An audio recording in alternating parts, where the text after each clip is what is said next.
जय सिया राम। जय श्री सद्गुरु नारायण भगवान की। अपने अपने माता पिता की जय। आज का जो प्रसंग है वो है तिरुपति बालाजी के अवतार की कथा। तिरुपति बालाजी किस कारण से जमीन पर, मतलब वो साक्षात राम जी है ना। ये तो साक्षात आप विष्णु भगवान मान लीजिए, दोनों एक है। राम ही महाविष्णु है ना। तो राम ही महाविष्णु है, माता सीता महालक्ष्मी है, लक्ष्मी से भी ज्यादा महालक्ष्मी है। तो ये क्यों बालाजी के रूप में अवतार लिए यहाँ। और ये भी बात सत्य है कि ये जीवित जागती बिल्कुल प्रमाणिक मूर्ति है, इनमें कोई संशय वाली बातें नहीं है। इनके यहाँ पसीना भी निकलता है कहते हैं, बाल भी हैं, बाल बढ़ते हैं उनके बालाजी के। तो ऐसा होता क्यों है। तो सबसे पहले ये मैं आपको इसके दो कारण बताऊंगा, जन्म के दो कारण है ना। तो सबसे पहले तो ये जान लें कि ये आंध्र प्रदेश में बालाजी का मंदिर है। और इसके अवतार के, परमात्मा के अवतार के दो कारण है। पहला कारण ये है कि श्री राम जी और माता सीता जब वनवास चले, तो वनवास में जब भगवान ने कहा कि आप अग्नि में वास करिए और मैं निशाचरों का नाश करता हूं, तो वेदवती नाम की एक ऋषि कन्या थी, वो श्री राम जी को पति रूप में पाने के लिए तपस्या कर रही थी। रावण जो है आकर उसके मतलब तपस्या को भंग कर देता, उसके केस को पकड़ लेता है।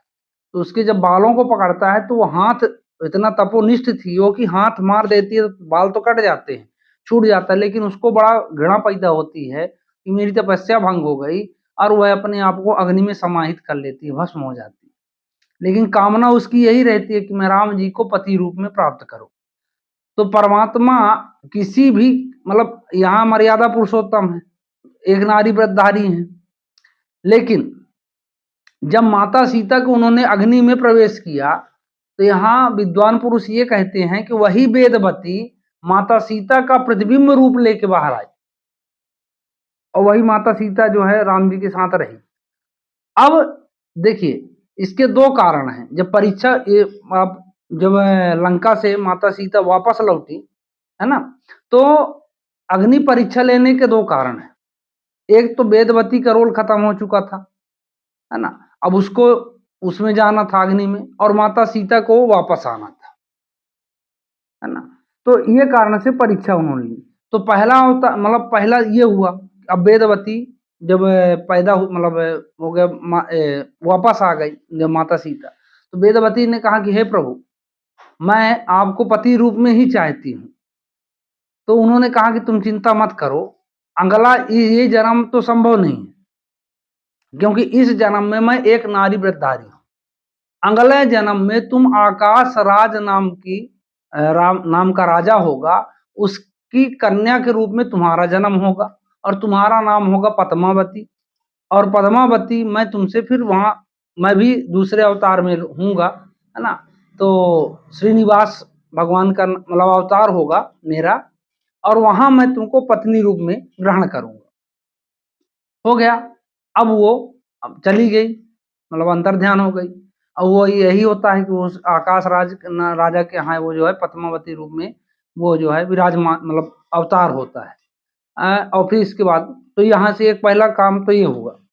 दूसरी कहानी इसमें ये है कि एक बार भृगु जी अपने यज्ञ हवन सब में बैठे थे, तो सभी मतलब महात्माओं ने भृगु जी से पूछा कि हे प्रभु, हम इष्ट किसको बनाएं।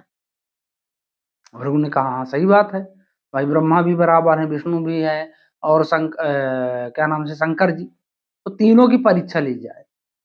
अब तीनों की परीक्षा लेने ये चल देते हैं। ब्रह्मा जी को अनाप शनाप बोले, ब्रह्मा जी इतना क्रोधित हो कि अपना ब्रह्मास्त्र लेके दौड़ पड़े। माता मतलब सरस्वती ने उनको मना किया कि ये तो बालक है, हो गए ब्राह्मण है, आप हत्या के मतलब ब्रह्म हत्या के अपराधी बन जाएंगे, किसी तरह रुके। तो भगवान ने कहा नहीं नहीं। भृगु जी ने कहा कि आप तो रजोगुण है, प्रधान है, आप मतलब प्रमुख हो ही नहीं सकते, सर्वश्रेष्ठ आप हो ही नहीं सकते। शंकर जी के यहाँ पहुंचे कैलाशपुरी, उनको भी मतलब उकसाने के लिए, वो परीक्षा तो लेनी थी उनको, तो उकसाने के लिए उन्होंने अनाप शनाप जो भी कहा हो, कहने के बाद कि शंकर जी भी उनको त्रिशूल लेके मारने दौड़ पाए। माता पार्वती ने उनको रोका कि हो गया, ब्राह्मण है, आप हत्या करेंगे, हत्या के अपराधी बन जाएंगे। शंकर जी रुके, उन्होंने कहा आप तमोगुणी हैं, आप बड़े हो ही नहीं सकते, त्रिगुणातीत आप हो ही नहीं सकते। अब देखिए, बिना सोचे समझे परीक्षा भी नहीं लेनी चाहिए। इस कहानी में आपको कई प्रेरणा मिलेंगी कि बिना सोचे समझे परीक्षा लेनी नहीं चाहिए, और दूसरी बात, अपनी रीत के अनुसार ही कार्य करना चाहिए। अब ये पहुंचे कहाँ? क्षीर सागर, वैकुंठ धाम। भगवान वहां शयन कर रहे थे। इन्हें सीधे जाके और कुछ देखा न सोचा, है ना, सीधे उनके वक्ष स्थल पर प्रहार कर दिया चरणों का। जैसे चरण का प्रहार किया, वैसे माता लक्ष्मी बाहर आ गई, क्योंकि वक्ष स्थल में उनका वास है। भगवान ने आंख खोली, उन्होंने कहा कि हे परमात्मा, हे दयालु, हे ब्राह्मण देवता, है ना। तो उन्होंने परमात्मा शब्द मैंने इसलिए कहा क्योंकि उनके लिए परमात्मा, भगवान ब्राह्मणों को परमात्मा मानते हैं, है ना। तो हे दयालु, आपके ये कोमल चरणार बिंदु में चोट तो नहीं आई, क्योंकि वज्राकार शरीर है। अरे भृगु जी बड़ा लज्जित हुए कि बताओ, मैंने चरण प्रहार किया और माफी मुझे मांगनी चाहिए, तो वो ऐसे ही सब बोल रहे हैं। उन्होंने माफी मांगी, हो गया, ठीक है। उन्होंने कहा कोई दिक्कत नहीं, मैं उसी इन चरणों की वंदना करता हूँ।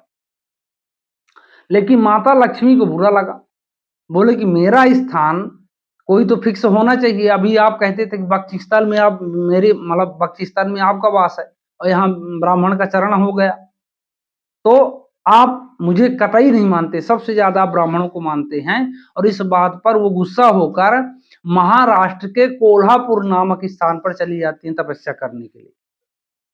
अब भगवान उनको मनाने के लिए चलते हैं। मनाने के लिए जब चलते हैं, तो जब यहाँ से ये भक्ति हैं, तो ये शंकर जी और ब्रह्मा जी भी मनाने जाते हैं लक्ष्मी जी को, रुक जाइए। उन्होंने कहा नहीं, आप मेरा साथ दीजिए, और आप, मुझे पता वो पा जाएंगे, इसलिए हम तीनों अपने अलग अलग रूप में हो जाते हैं। तो इनको जो है, शंकर जी गाय बन गए, वो ब्रह्मा जी बछड़ा बन गए, और ग्वालिन बन के चोल नाम के राजा के यहाँ वो जाती हैं। तो चोल नाम के राजा के यहाँ उन्होंने कहा कि इस गौ माता का आप देखभाल करिए। उन्होंने एक चरवाहे को दे दिया, और वो चरवाहा गौ माता की सेवा करने लगा। लेकिन सबसे अजीब बात ये थी कि गौ माता जो है दूध कम देती थी, क्योंकि जब भगवान वहां से श्रीनिवास, अब वहां से भगवान चल दिए श्रीनिवास, है ना, मतलब वेंकटेश्वर नाथ पहुंचे, तो वो मतलब जहाँ उनका चींटियों की बामी थी, उसमें वो घुस जाते हैं। अब भगवान को तो पता है कि भगवान कहाँ है, तो वो गौ माता रूपी जो भोलेनाथ थे, वो आते हैं और वहीं दूध, मतलब अपना वो इसी बामी में प्रवाहित करते हैं डेली। अब वो चरवाहा डेली सोचता कि मैं इसको इतना खवाता हूँ गाय को, गाय तंदुरुस्त है और दूध भी इसके थनों में रहता है, पर इसका थन में दूध रह नहीं जाता है। तो एक दिन पीछा किया, उसने देखा कि ये तो बामी में डाल देती है दूध जाके, तो बड़ा क्रोधित हुआ। और क्योंकि राजा ने उसके लिए उसको कहा कि भाई तुम चोरी करते हो लगता दूध, है ना, तो वो गुस्सा में था, और उसने वो एक कुल्हाड़ी लिया था, उस कुल्हाड़ी को उसने प्रहार कर दिया गौ माता पर। तो गौ माता पर जैसे प्रहार करता है, वैसे भगवान वहां से श्रीनिवास निकलते हैं, तो उनके मस्तिष्क में वो कुल्हाड़ी लग जाती है, चोट हो जाता है। तो वो गुस्सा में आकर उस चरवाहे को वध कर देते हैं। राजा आता है, तो राजा को भी श्राप देते हैं कि इसमें अगर तुम्हारा भी दोष है। वो हाथ जोड़ता है कि नहीं प्रभु, मैं मतलब एक भी दोषी नहीं हूं, मैंने इसको रखा था सेवा के लिए, और इसने ऐसा ऐसा क्यों कर दिया। तो फिर भी जो मुझे पाप लगा हो, आप मुझे प्रायश्चित बताइए, मैं करने को तैयार हूँ। तो भगवान फिर मतलब वो होते हैं, उन्होंने कहा ठीक है, कोई बात नहीं, जिसको जो पाप में मतलब शामिल होने का जो आपको थोड़ा भी पाप लगा है, आप अगले जन्म में आकाश राज नाम के राजा होंगे, और आपकी कन्या पद्मावती जो है, जिसको मैं वही वेदवती पद्मावती, है ना, यहाँ से दोनों कहानियां आपस में मिल जाएंगी। तो पद्मावती कन्या का मैं आपका वरण करूंगा, आप इस पाप से मुक्त हो जाएंगे। अब वो राजा जो है, चोल नाम का जो राजा था, वो दूसरे जन्म में आकाश राज नाम का राजा होता है, और उसके संतान नहीं होती, तो वो तपस्या पति पत्नी करते हैं, और उनको एक वरदान के रूप में कमल आसन में एक कन्या प्राप्त होती है। और उस कन्या का वो मतलब पालन पोषण शुरू कर देते। अब यहाँ से श्रीनिवास, अब देखिए अब दोनों कहानी अब दोनों मिल गई। अब यहाँ से भगवान जो है चलते हैं। अब भगवान पहुंचे कहाँ, आकाश राज के यहाँ। तो आकाश राज जो है पद्मावती देख के भगवान श्रीनिवास को बालाजी, तिरुपति बालाजी को देखकर मोहित हो जाती है। जब मोहित हो जाती हैं तो वो सोचती हैं कि विवाह इनसे किया जाए। और हालांकि राजा भी तैयार है, लेकिन राजा ये देखता है कि गरीब आदमी है, कहाँ से पाएगा। तो कहते हैं कि भगवान जो है कुबेर से उधार लिए धन, बोले कि मुझे राजा को दिखाने के लिए आप मुझे उधार दे दो और मैं आपका ऋण चुका दूंगा। कुबेर ने कहा आपका ही है प्रभु। बोले कि आप ऋण रूप में क्यों लेते हैं। बोले नहीं नहीं, आप मुझे दो, मैं क्योंकि लक्ष्मी में हीन हो चुका हूं, मेरी लक्ष्मी मुझसे रूठ चुकी है, इसलिए मैं आपसे उधार लेता हूं, है ना। तो अब उन्होंने उधार लिया कुबेर से और उन्होंने राजा को दिखाया। अब यहाँ वो कोल्हापुर में क्या नाम से जो लक्ष्मी माता है वो तपस्या कर रही थी। अब भगवान श्री राम या महाविष्णु या विष्णु क्षीर सागर वैकुंठवासी जो भी मानो आप, है ना, तो वो अब पद्मावती से विवाह शुरू हो गया। तब तक में माँ लक्ष्मी को पता चला कि प्रभु जो है विवाह कर रहे हैं। वो वहां से बड़ी गुस्से में आई। जब वहां से गुस्से में चली तो जो आदमी मतलब बड़ा अशुगुन टाइम में होने लगा। तो पद्मावती ने भगवान से पूछा कि भाई ये प्रलयकारी स्थिति क्यों बन रही है। भगवान ने हंस के कहा कि आपकी जेठानी आ रही हैं, अब आप बिल्कुल शांत रहिए, मैं भी शांत रहूंगा, जो कहेंगे चुपचाप सुनना है, बस हो गया, काम हो जाएगा। अब माँ लक्ष्मी आई, उन्होंने कहा कि बिना पूछे जाने आप दूसरा विवाह कैसे कर सकते हैं। भगवान ने कहा भाई आप हमको छोड़ के चली गई, तब क्या किया जाए। तो बोले आप दूसरा विवाह कर लेंगे। बोले दूसरा विवाह हम नहीं करेंगे, होनी थी, हो गई, है ना।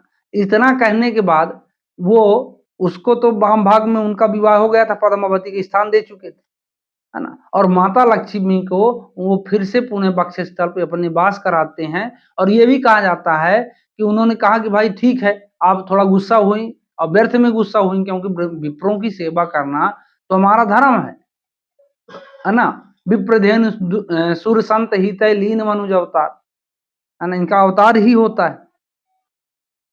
ठीक, तो इन्होंने कहा कि ये आप हमारे साथ नहीं रहोगी, तो इनका मंदिर जो है तिरुपति बालाजी के नीचे एक पहाड़ी पर है ना, वहां इनका वास है। तो इस तरह इनकी कहानी है।